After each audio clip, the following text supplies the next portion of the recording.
This program is part of American Graduate. Let's make it happen. A public media initiative made possible by the Corporation for Public Broadcasting.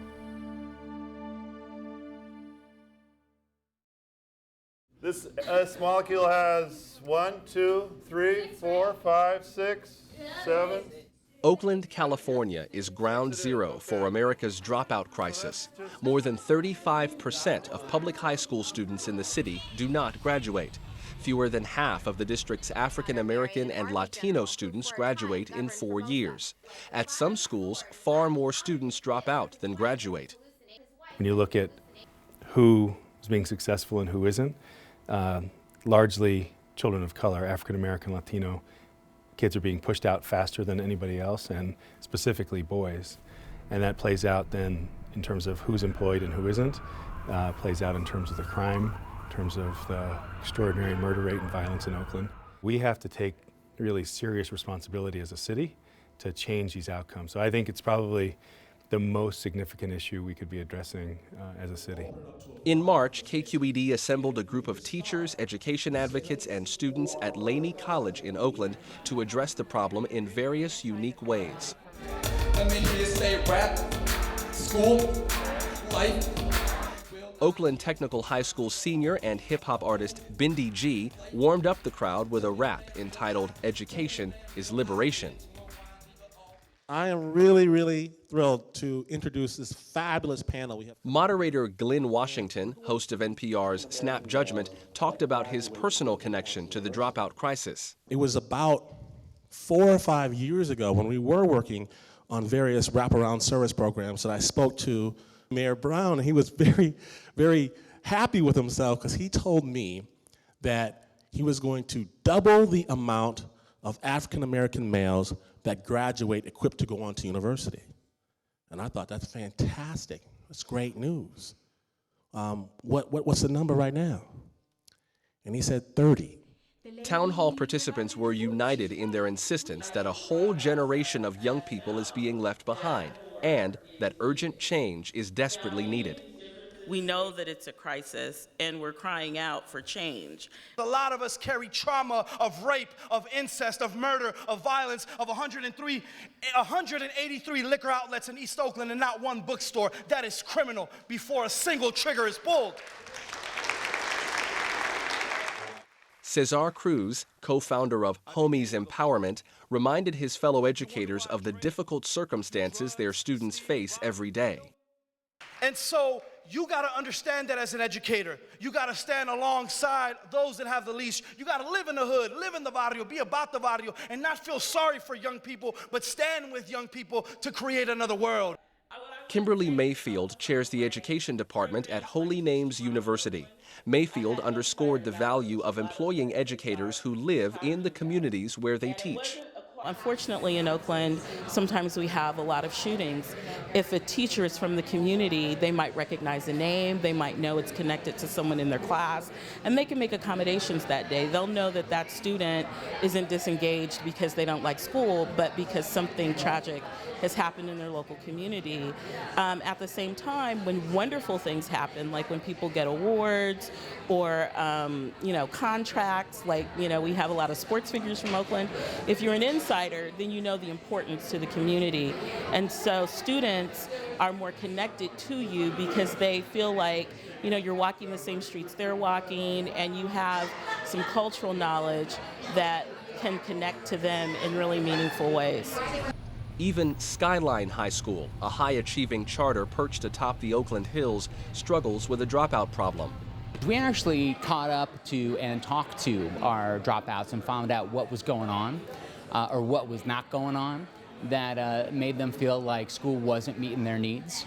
And we talked to kids who are already starting to fail a lot of classes, are already starting to head towards that dropout, down that dropout road, and ask them what they need or what they feel like they're not getting. A lot of them say that they don't believe that there's anybody at the school who cares about them, and that nobody at the school would notice if they were there or not. Skyline senior Gregory Belvin said he felt that way until he joined the school's debate team. I was ready to drop out my freshman year. It's not really something I was into. I didn't like the system, the actual classroom environments. It wasn't a place I felt like my voice could be heard. I felt like I was being pushed out of that arena. And so I felt like I joined the debate so my voice could be heard, and that's my motivation to stay in school. Teacher Dave Orfel says Skyline found some success when it responded to student requests for more individualized attention. We revamped our ninth grade classes to begin with to set kids up into these smaller communities. And so a cohort of 100 or 130 kids would share the same for English, mathematics, science, and history teacher, and that those teachers could then kind of divvy up the kids and really take personal responsibility over 25 or 30 or 35 of those kids, to spend the time really getting to know those kids, getting to know their families, so that more kids actually feel like there's at least one person who really knows who they are, who knows why they've been absent for the last 2 weeks, not just that they've been absent the last 2 weeks.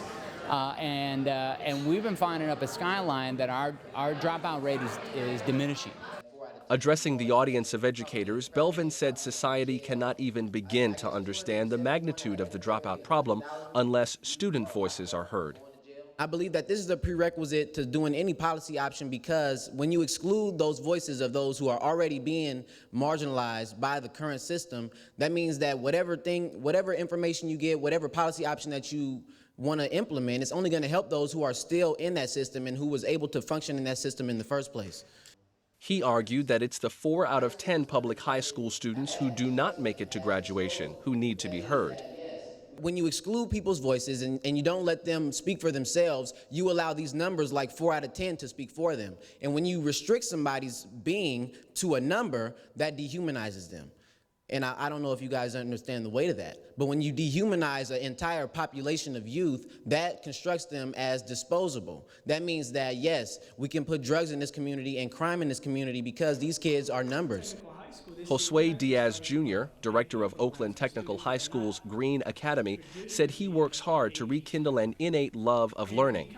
A lot of these students, I mean, they have passion for so many other things, but why not school? And I always tell them as well, where nobody grows up, when they're 4 or 5 years old, nobody says, I hate learning. Everybody loves to learn. It's our natural thing just to learn. So what stopped you from loving that? And I think that's just key. We identify the problem, they stay in the program, they want to know more, they want to say, okay, what else can I do? Instead of just saying, well, I hate school.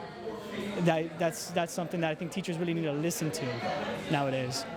There was a consensus on the need for strong mentors, but people expressed varying views on who should mentor. So I have to be real and speak truth. I think that a black male also should mentor a black male. I think he would make a better mentor than myself. So I'm just being real, and it is problematic if a white female is the mentor for a black male and there's no one else. Once we have youth that stand up for themselves and advocate for themselves, they seek their own mentors. It's okay to have a mentor of a different race or gender or age or sexual orientation if you're teaching the kids to seek human first in every person as the race. And I think they'll build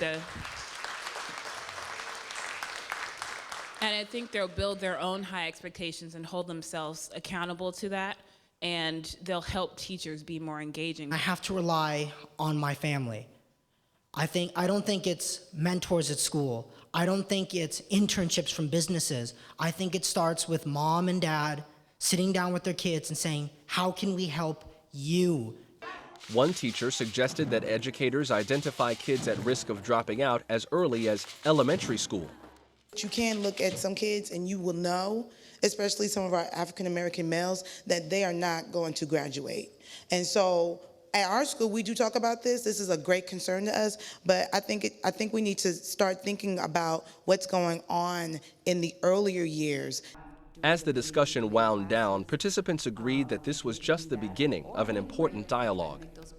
I just want to thank you for having this conversation. I hope that we can bring more value to each other, because teachers are tired. It's a community. It's all of us working together. This is a room of educators. Connect, get together. This is what the event was for in the first place. It's not often enough that people with your background get together in a room to solve problems that are community related.